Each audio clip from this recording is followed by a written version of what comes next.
Meus irmãos, vamos abrir as nossas Bíblias. O Evangelho de Mateus,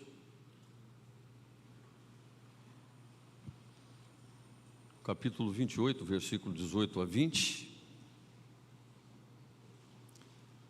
que é a grande comissão. Nós vamos falar essa noite, com a graça do Senhor, sobre evangelismo. Diz assim o texto, a partir do verso 28, a partir do verso 18, desculpem. Jesus, aproximando, falou-lhes dizendo: toda autoridade me foi dada no céu e na terra. Portanto, vão e façam discípulos de todas as nações, batizando-os em nome do Pai, do Filho e do Espírito Santo, ensinando-os a guardar todas as coisas que tenho ordenado a vocês. E eis que estou com vocês todos os dias até o fim dos tempos. Oremos ainda ao Senhor. Ó Pai, nós lemos a Tua palavra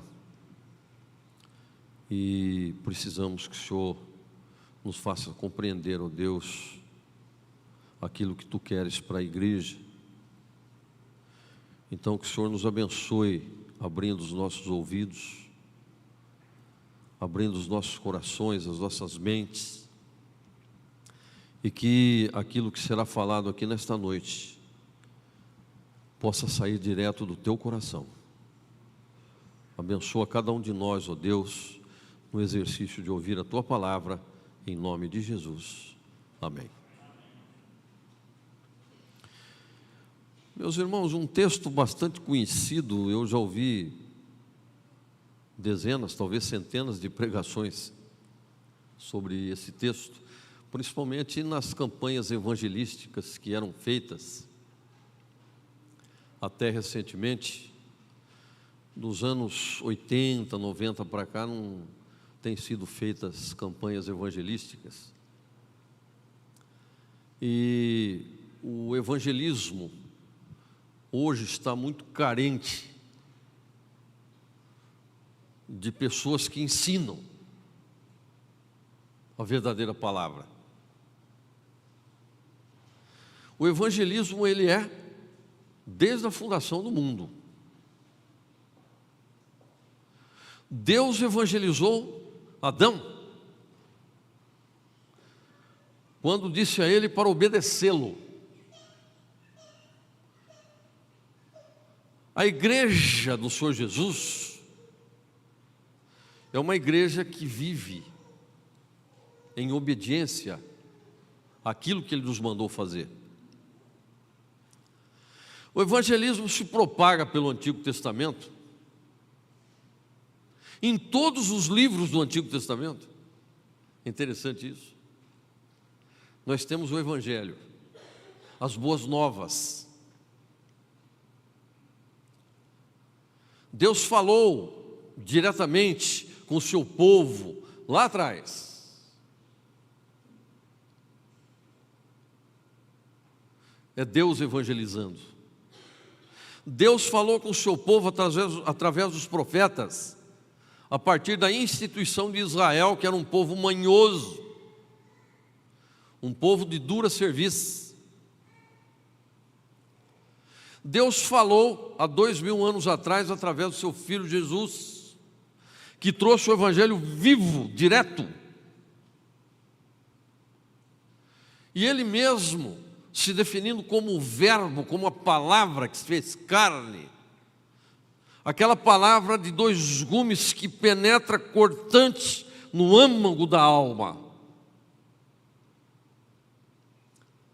E Deus tem falado nesses últimos dias, pela sua palavra, através daquele que Ele comissionou a pregar o Evangelho. Isso não é brincadeira. Não existe brincadeira de pregar a palavra. Não existe brincadeira de pregar o Evangelho. O Evangelho deve ser pregado com seriedade. Por isso que Mateus diz aqui no seu livro, Marcos repete, Lucas: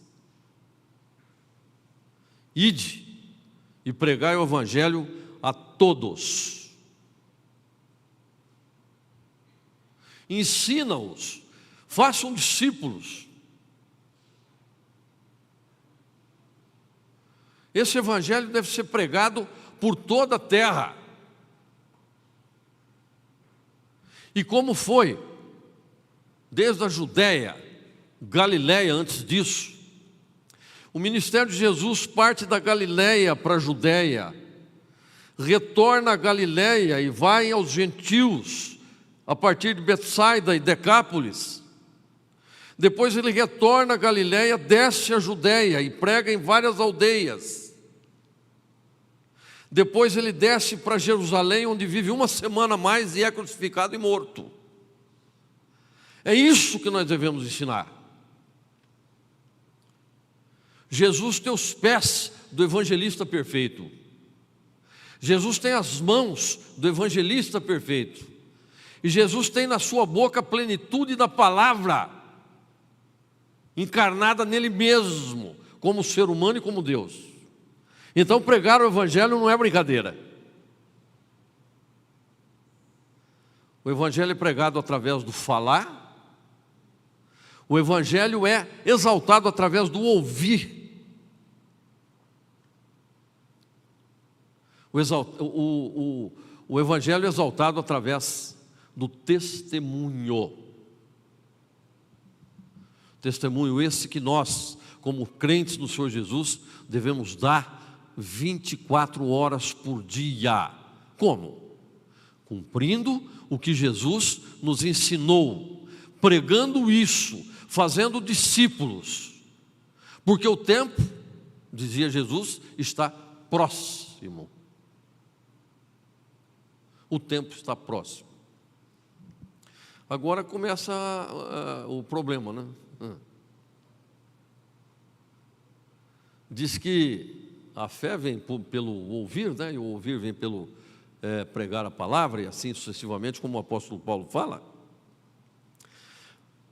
A pergunta que nós fazemos é se realmente os seres humanos estão dispostos a ouvir.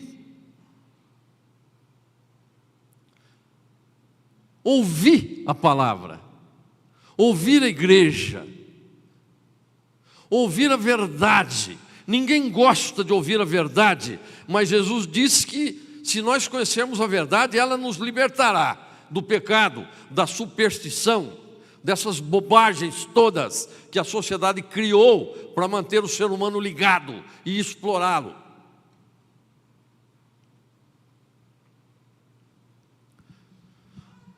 A situação começa com Noé. Lá no Gênesis, né? No capítulo 2 de Gênesis, deixa eu ver se eu tenho marcado aqui com os irmãos, nós lemos o seguinte. É um texto que eu gosto muito de ler, para entender os demais que vêm pela frente. Capítulo 2, versos...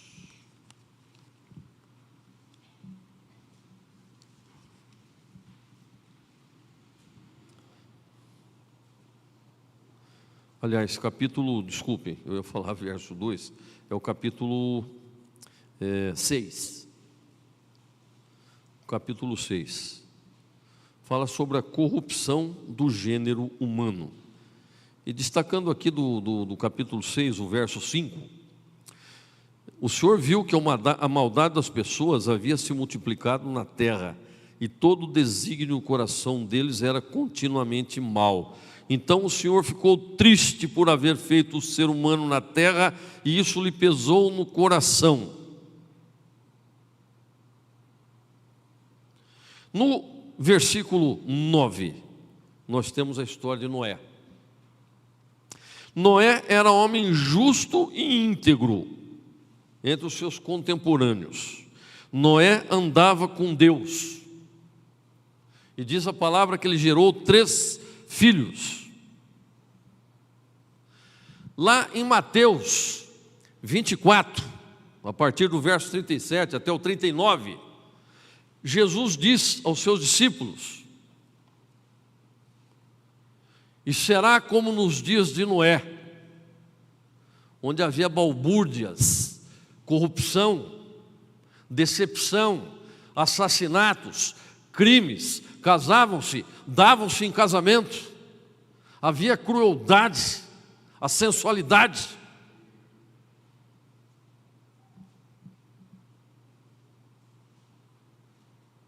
E quando menos se espera, vem o dilúvio. E o Senhor Jesus disse na sua palavra que viria como ladrão à noite. A tipificação do Senhor Jesus com o dilúvio. Noé pregou o Evangelho entre aquele povo totalmente cruel. E aquela gente não era primitiva. Aquela gente conhecia tecnologias muito avançadas que nós não conhecemos hoje. Aquela gente descendente de Caim, Tubal-Caim, já lidava com ferro, lidava com bronze.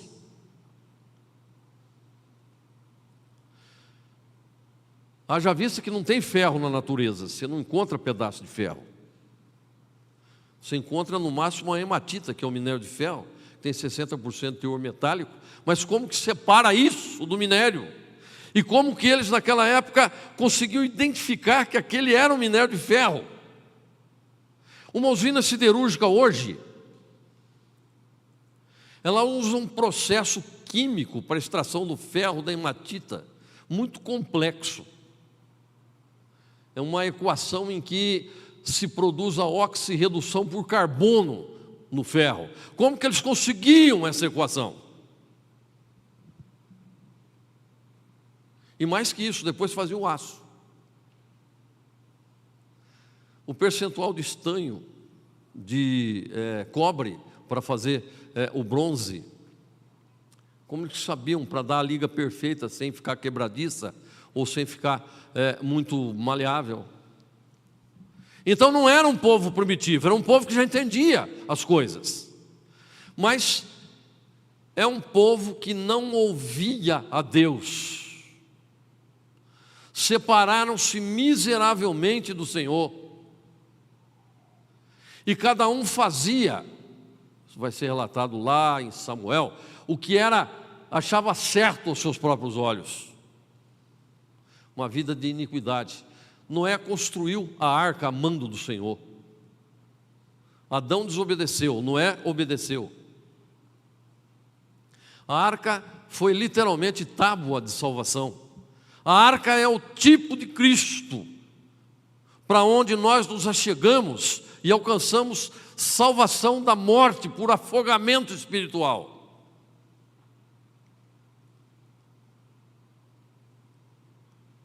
Certamente Noé evangelizou também naquela época. Cuidado, ajam corretamente, não façam em desacordo com a vontade de Deus. E quando menos eles esperavam, eles zombavam de Noé, certamente, veio o dilúvio e acabou com todos, exceto a família de Noé. E ainda assim mesmo, dentro da arca, no coração de Jafé, a semente do mal foi levada e germinada no pós-dilúvio. E continuou a partir daí tudo a mesma coisa. E Deus, sendo paciente. O Salmo 14 e Romanos 10 também, ele retrata aliás, 1 Coríntios 10, ele retrata essa verdade, dizendo que Deus olhou dos céus para a terra e não achou um justo sequer. A gente sempre cita esse salmo. Todos se desviaram, todos se fizeram inúteis a uma. O início do Salmo 14 diz lá, diz o nécio no seu coração: não há Deus.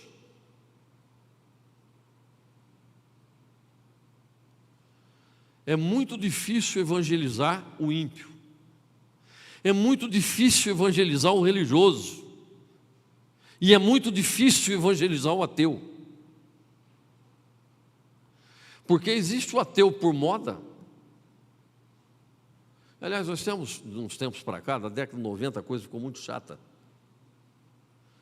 Alguns modismos que surgem. O modismo da homossexualidade, da transexualidade. Não estou me referindo a problemas psicológicos severos, de profundidade. Estou me referindo aqui a opções de indivíduos iníquos. E hoje eu preciso tomar muito cuidado em dizer essas coisas. O modismo das minorias. O modismo da doutrinação escolar. E o modismo do ateísmo. É muito chique ser ateu. A maioria dos meus colegas de trabalho não são meus amigos. A maioria dos meus colegas de trabalho acham bacana confessar-se ateu. Não há nada após isso aqui. Não há nada. Como evangelizar uma situação dessa? Falar o quê? Simplesmente dar o bom testemunho, abraçando, acolhendo, conversando mansamente, para que eles possam perceber, e alguns já perceberam, que não termina aqui, que aqui é o começo de uma situação espiritual real que nós vamos viver com a plenitude do reino de Cristo. Porque o reino de Cristo veio quando Jesus nasceu. A partir daí o reino de Cristo começa a funcionar. Mas a plenitude do reino será a sua segunda vinda. Nós estamos vivendo na transição. Nós fazemos parte do reino de Cristo, mas ainda temos em nós muita coisa do reino do mundo, que é a pecaminosidade. Nós agimos em pecado durante todos os dias. É por isso que foi necessário Jesus assentar-se à direita do Deus Pai Todo-Poderoso e ser o nosso advogado.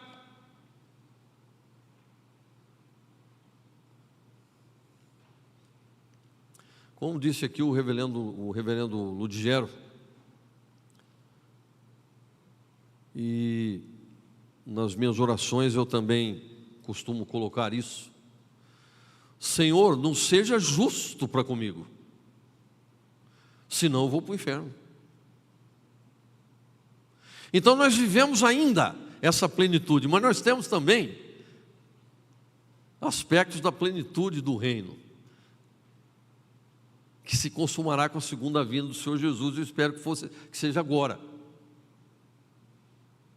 Eu oro insistentemente, às vezes eu penso que não sei se é pecado ou não, pedindo para Jesus voltar. Aí, mas depois o autor de Apocalipse, no final do livro, ora, vem Senhor Jesus. Ele pediu, por que eu não posso pedir? Como pregar o Evangelho a uma sociedade iníqua, a uma sociedade que se desvia de tudo aquilo que é bom, de tudo aquilo que é agradável? Imagina, irmãos, o evangelismo no Antigo Testamento,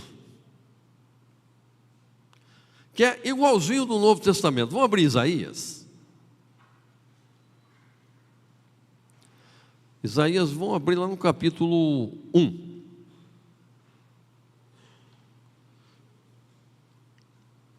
Capítulo 1 de Isaías. Nós vamos ler aqui um trecho no capítulo 1 do livro de Isaías.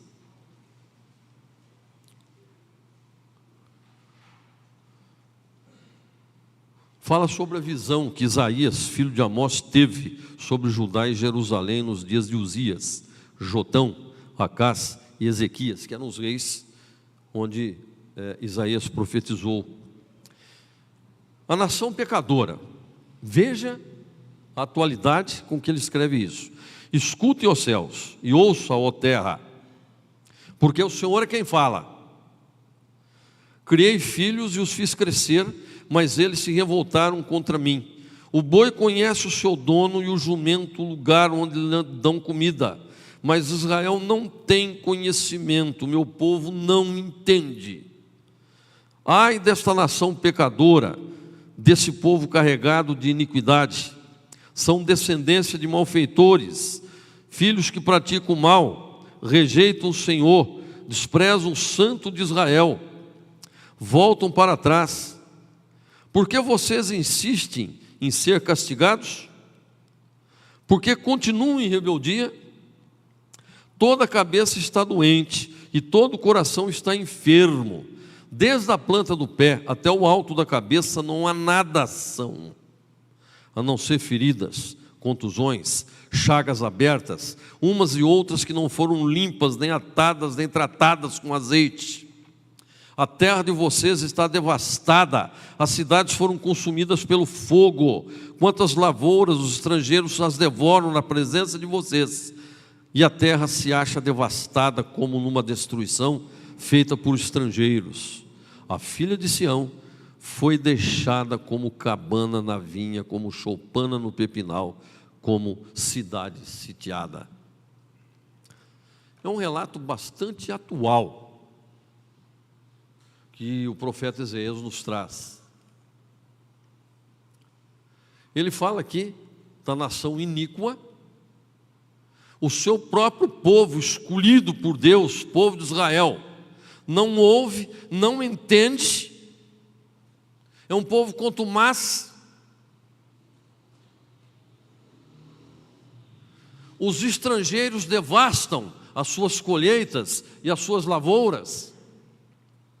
Isso pode ser refletido nos campos de hoje. Se nós somos ali no centro da África, nós temos ali o Zimbábue, nós temos a Rodésia, nós temos o Sudão, nós temos ali o Quênia, Zâmbia, Chad, Gabão, onde os grupos terroristas se unem para destruir as plantações dos pobres, para que eles não tenham o que comer e assim se submetem à liderança cruel daquelas ditaduras sanguinárias. Esse povo se refugia em fronteiras, que são os refugiados de fronteiras, são levados, de cada 10 que saem, apenas 2 chegam no mar Mediterrâneo e chega na Europa, isso se não morrer no mar Mediterrâneo. É uma crueldade o que o ser humano faz com o ser humano. O povo não entende. As pessoas não entendem.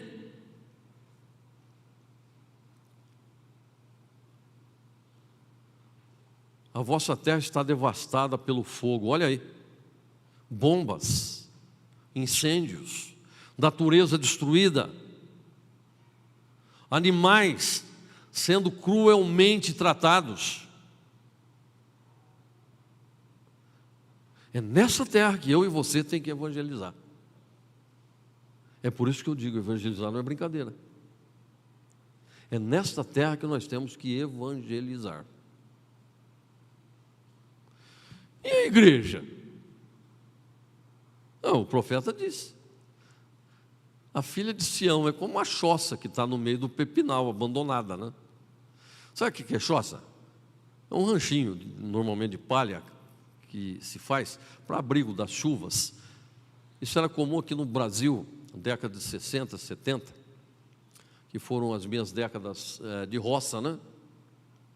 Então a gente fazia lá na roça uma choupana, para nos livrar da chuva, da tempestade. Uma vez tinha uma casa de marimbondos na choupana, daqueles marimbondos miudinhos,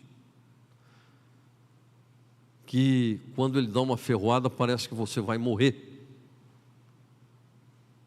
E aí os homens falaram para a gente que era menino, vai lá e acaba com aquele marimbondo. E nós resolvemos pôr fogo na casa de marimbondos, numa casa totalmente de palha. Aí pegou fogo na casa, estragou as ferramentas dos homens que trabalhavam ali, cabo de enxada, cabo de ferramenta de animal, arreio, essas coisas, queimou tudo. Aí meu pai disse: mas vocês entenderam realmente o que eu falei? Entendemos, pai, era para derrubar a caixa de marimbondo. Vocês destruíram tudo. Aí eu falei: mas acabei com os marimbondos. É a choça lá no meio, eu lembro dessa paisagem, né? A choça lá no meio da plantação de amendoim, de arroz, de milho, abandonada, em uma colheita que se perdeu pela falta de chuva, por exemplo.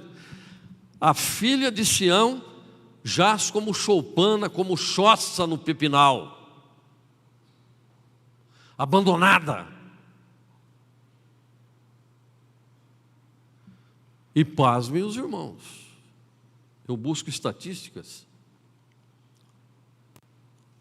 se bem que na política, estatística, quando você quiser engambelar alguma coisa, faz uma estatística, ou então uma CPI, né? Bom, aí deixa quieto. A estatística diz que a igreja do Senhor Jesus, a verdadeira igreja, diminui em membros a cada ano. Eu não estou me referindo a esse sectarismo religioso que tem por aí, que aumenta,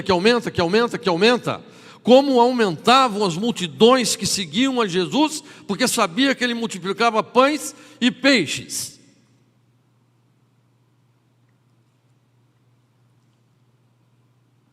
E ele mesmo dizia: esse povo me segue por causa do estômago, né?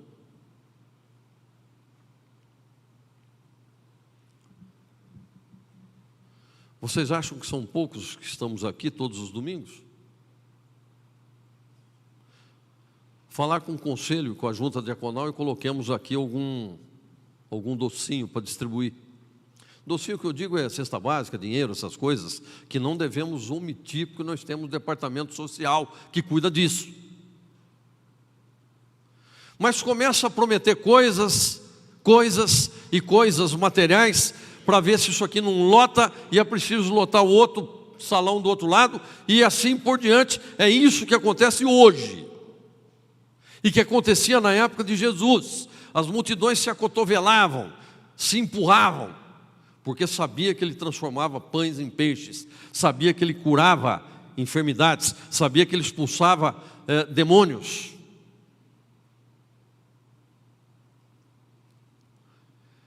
A maioria que se diz a chegar a Cristo faz isso por interesse.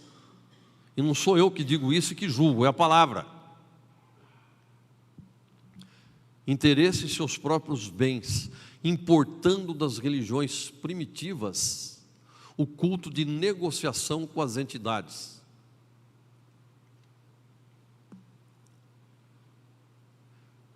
É muito triste, e eu tenho parentes que fazem isso.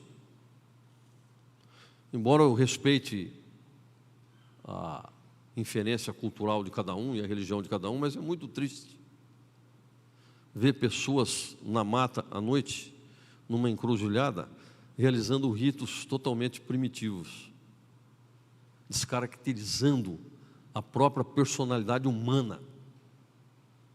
Isso é muito triste. Trocando, possivelmente, com entidades. É esse ambiente que nós temos que evangelizar. É nessa situação que nós temos que pregar a palavra. Fácil, né?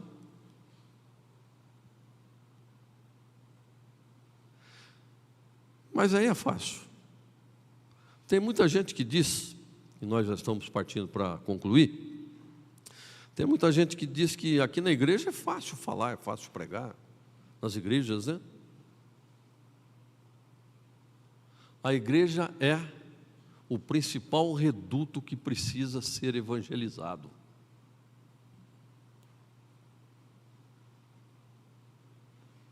E aí? Como é que eu vou entrar numa igreja para evangelizar a igreja? É fácil falar dentro de uma igreja, então? Claro que não. É o pior lugar que nós temos para evangelizar. É um ambiente mais anverso ao evangelismo. Nós precisamos começar a evangelizar a igreja, porque a igreja está contaminada, assolada. É um povo que não entende, é um povo que vai atrás de interesses próprios, da busca de situações financeiras favoráveis, da busca de alimentos. E eu não digo isso, repito, que essa obra não deva ser feita. Nós temos entidades sociais, a própria igreja tem departamento social, que se incumbe disso.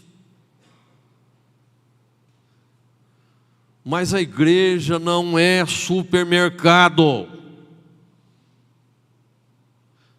É isso que eu tenho que ensinar, que você tem que ensinar.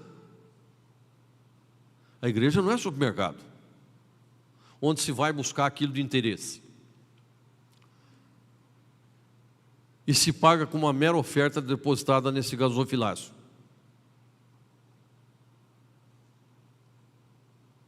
Isso é culto primitivo. Civilizações pagãs antigas traziam ali as ofertas, trocavam com Deus. Isso é culto de Israel. Fazia o sacrifício, trazia as ofertas de cereais, trazia a parte dos sacerdotes, que passaram a viver lautamente, inclusive com isso, se tornaram corruptos.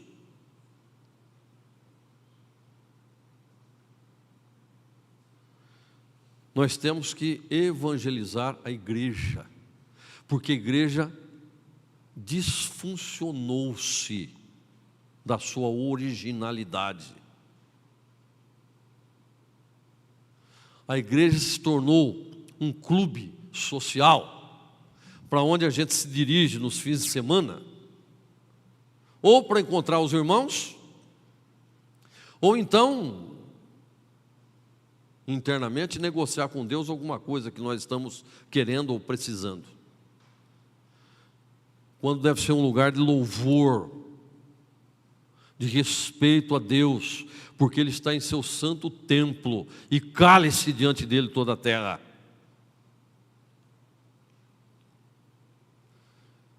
Eu, nesse sentido, sou uma pessoa, um crente extremamente amargurado, por essas análises que a gente faz das igrejas, a ignorância da palavra,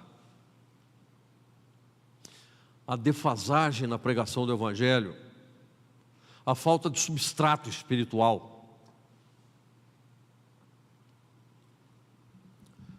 Jesus contou uma parábola dos lavradores iníquos. Os irmãos lembram dessa parábola? Está lá em Marcos, ele conta essa parábola e diz que era uma vinha que tinha ali os agricultores, os lavradores. Aí o dono da vinha mandou um mensageiro verificar ali a vinha, como é que estava. Eles mataram o mensageiro. Mandou outro mensageiro, mataram o mensageiro. Mandou outro, mataram. Então o lavrador resolveu mandar o seu próprio filho. O que acontece na parábola? Eles matam o filho do dono da vinha. E o dono da vinha, revoltado, manda destruir a todos. Porque aqueles trabalhadores iníquos queriam a vinha, a herança. Veja,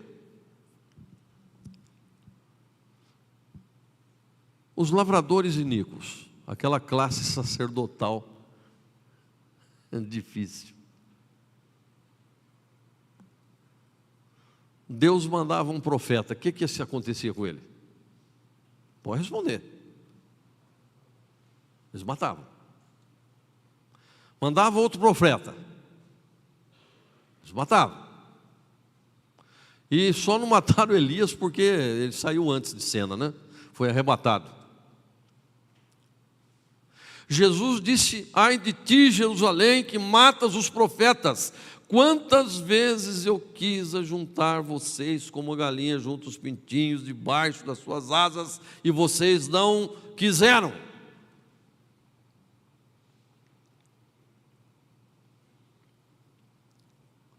Aí Deus mandou o filho. Aconteceu o que com o filho? A morte, e morte de cruz. Lá em Filipenses, fala sobre essa questão da humilhação do Senhor Jesus,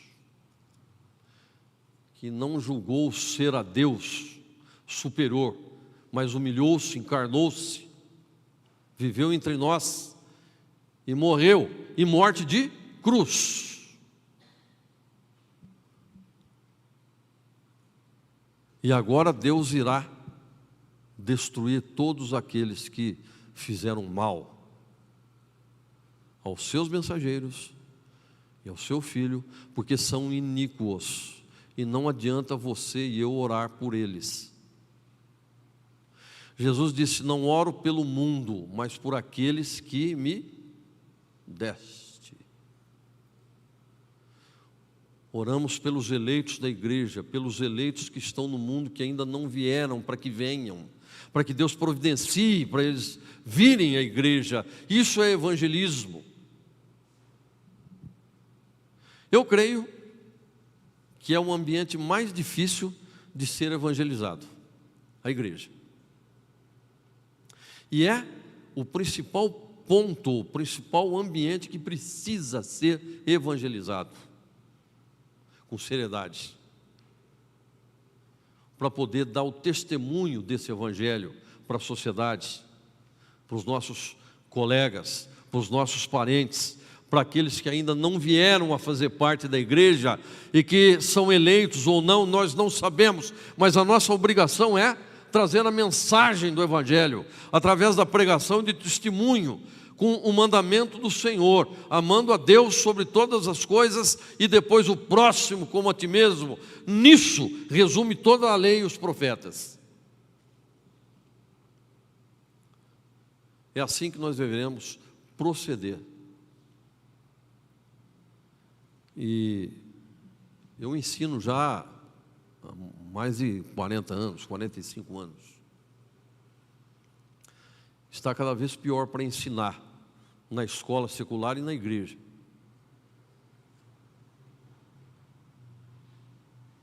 Devido ao aparato de ignorância que se subpôs à sociedade. Como é que nós vamos arrumar isso? Com muita oração, com disposição, com testemunho, com amor, caridade, olhar nos olhos das pessoas, porque as pessoas estão perdidas, tanto fora quanto dentro da igreja. Há uma fila de depressão, doenças psicossomáticas,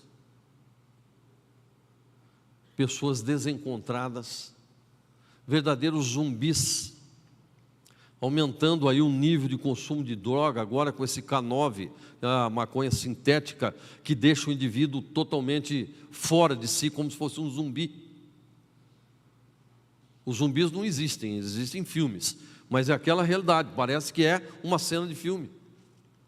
E que os nossos adolescentes, os nossos jovens estão se perdendo nisso. Há muito a fazer. Porque dizia o próprio apóstolo dos gentios, o apóstolo Paulo: ai de mim se eu não pregar o evangelho. Na reunião final, naquele grande dia, embora sejamos salvos, Deus vai inquirir: e aí? Embora talvez nós nunca o veremos face a face, nós somos humanos, né? Deus é espírito, verdade, e nós devemos adorá-lo em espírito e verdade, mas nós estaremos abraçados com o Senhor Jesus, que é o Deus encarnado e ressurreto. É isso que nós devemos ensinar, para que as pessoas entendam definitivamente que pregar o Evangelho é agir com amor, com caridade, com emoção espiritual e não carnal, para que os eleitos do Senhor se acheguem, para que os eleitos do Senhor sejam identificados dentro da sua igreja como crente habilitado a pregar a palavra, e não como crente manhoso que vem na igreja trocar com Deus os seus próprios interesses, talvez através de um dízimo, de uma oferta que ele faz. Essa é uma grande luta, meus irmãos, que nós devemos colocar no nosso coração como igreja, para levar a palavra de Cristo saudável, limpa, mais alva do que a neve, porque o que se tem visto aí é confusão, dissensão, divisão, discussão, intromissão em assuntos políticos, uma vergonha. Que Deus nos abençoe e que essa mensagem possa abalar o meu coração e o coração da igreja, atentando para essa necessidade. Vamos cantar um hino ao nosso Deus, louvá-lo.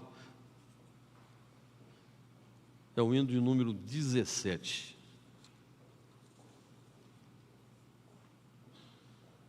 Vamos colocar de pé.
Deus bendito, nós estamos terminando esse culto que é devido ao Senhor. E que o Senhor nos abençoe, que Ele continue, ó Deus, durante a semana, e que a nossa vida seja um testemunho vivo da Tua Palavra. Abençoe a cada um, Senhor, dos que aqui estiveram, e acompanhe-nos de volta para as nossas casas, que possamos ir em paz e passarmos uma semana totalmente na paz do Senhor. E lembramos também, ó Deus, que sábado os adolescentes estarão acampados em Tanabi, na sinodal, que o Senhor os acompanhe. O Senhor esteja com o presbítero Daniel, dando capacidade a eles, ó Deus, para que se instruam ali naquele local com a Tua palavra, e que sejam grandemente fortalecidos, ó Deus, pelos Teus ensinos, e que possamos sempre, Senhor, orar, porque Jesus Cristo nos ensinou a orar, dizendo: Pai nosso que estás no céu, santificado seja o Teu nome. Venha o Teu reino, seja feita a Tua vontade, assim na terra como nos céus. O pão nosso de cada dia nos dá hoje, e perdoa as nossas dívidas, assim como nós perdoamos os nossos devedores. E não nos deixes cair em tentação, mas livra-nos do mal, pois Teu o reino, o poder e a glória para sempre. Amém. Podeis assentar, meus irmãos, só um minutinho para... nós estamos ocupando o púlpito, como os irmãos também já ocuparam durante esses dias.